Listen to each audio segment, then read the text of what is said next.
your girl, Sarah, and today I will be talking about how two girls were complete B-words and talked badly about me behind my back. If you thought my two-faced father is a jerk, well, buckle up, because it's going to be a good ride. But before we get into it, like and subscribe right now. Do it, do it, do it! Thank you! My family had moved into a 2-story apartment, and just so y'all know, this was before I found out my dad was a jerk. This place wasn't really fancy or anything, so don't imagine anything like that, okay? Okay.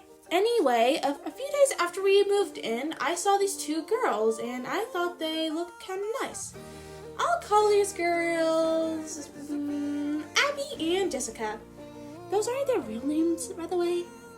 So I walked over to Abby and Jessica and said hi, and asked them questions about themselves, and then I ran away. Why did I run away, you asked? It's because I'm pretty shy and not a big fan of talking, and I felt like I was embarrassing myself a little. So I ran. I'm not sure if I was with my mom or my dad that day, but one of them said to go back there and talk to them. I did go back there and talk to them, just with my older brother. We went over there together, and I introduced them to him. And not gonna lie, Abby looks like my cousin when she was younger, and with glasses. Anyway, we all hanged out together, and they introduced me to one of their friends, who we'll call Peter. And we all had a pretty good time, and I also met this other boy that was friends with Abby, Jessica, and Peter. And I kind of had a little crush on him. We all hanged out together and had fun. Then we all went home, and I was happy because I made friends. A few days go by, and eventually someone told me something that really hurt me. Jessica and Abby and my crush were talking bad about me, and this kid was friends with them. After hearing that, I ran inside and cried in my bed. I just felt so betrayed and hurt. My family helped cheer me up, and I felt a little better. And next time I saw my crush and those girls, I asked them about it, and they said that they never said that, and they thought I was cool. And I believed them.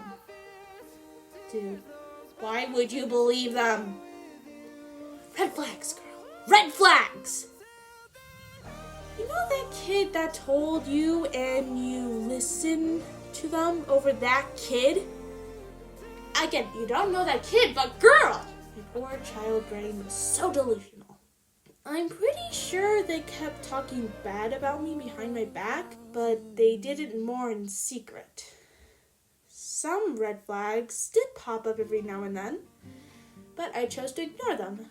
But one day, something that really hurt me, more than Emma's eye getting stabbed out of her face.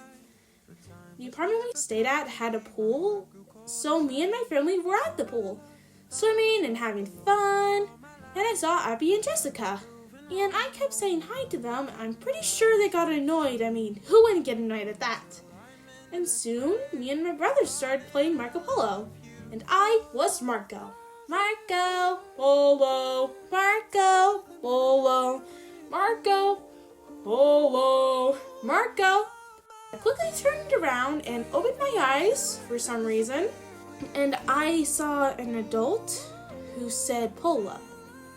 And then they all started laughing at me, and I'm pretty sure my crush and those girls were also laughing at me.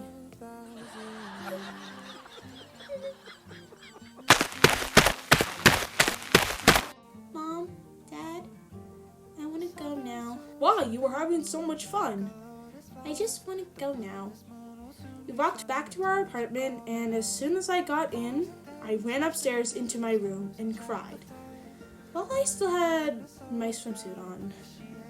Soon, my brother carried me downstairs because my family wanted to talk to me. I got some Oreo ice cream, then they all said something that, like, they would always protect me and help me, which helped me feel better a little. But what really cheered me up was when my little brother, Firespin, slapped my older brother, Fastburn.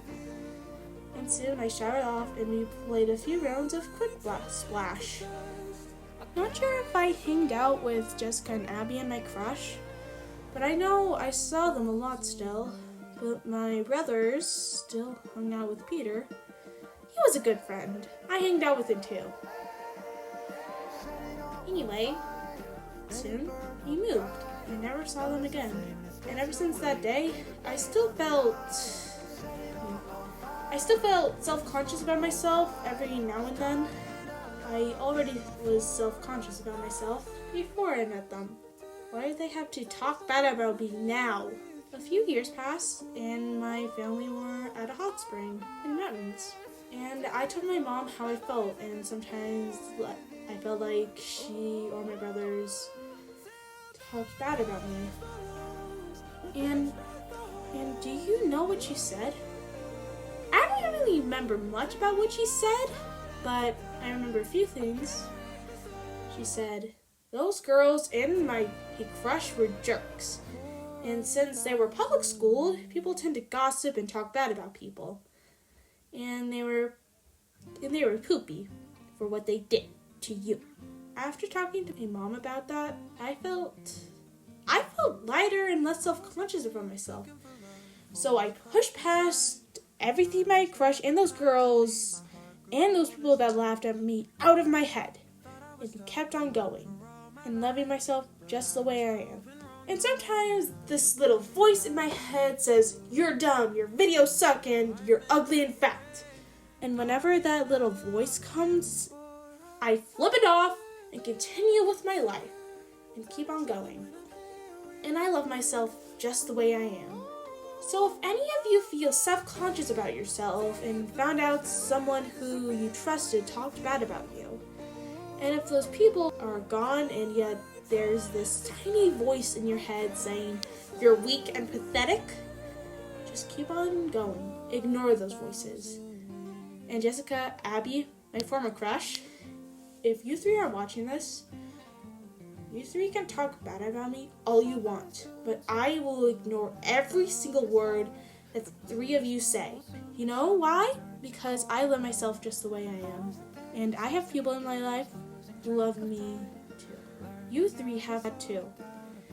And if you three were only talking bad about me because you guys felt self-conscious about yourselves, ignore that tiny voice and love yourselves the way that you three are.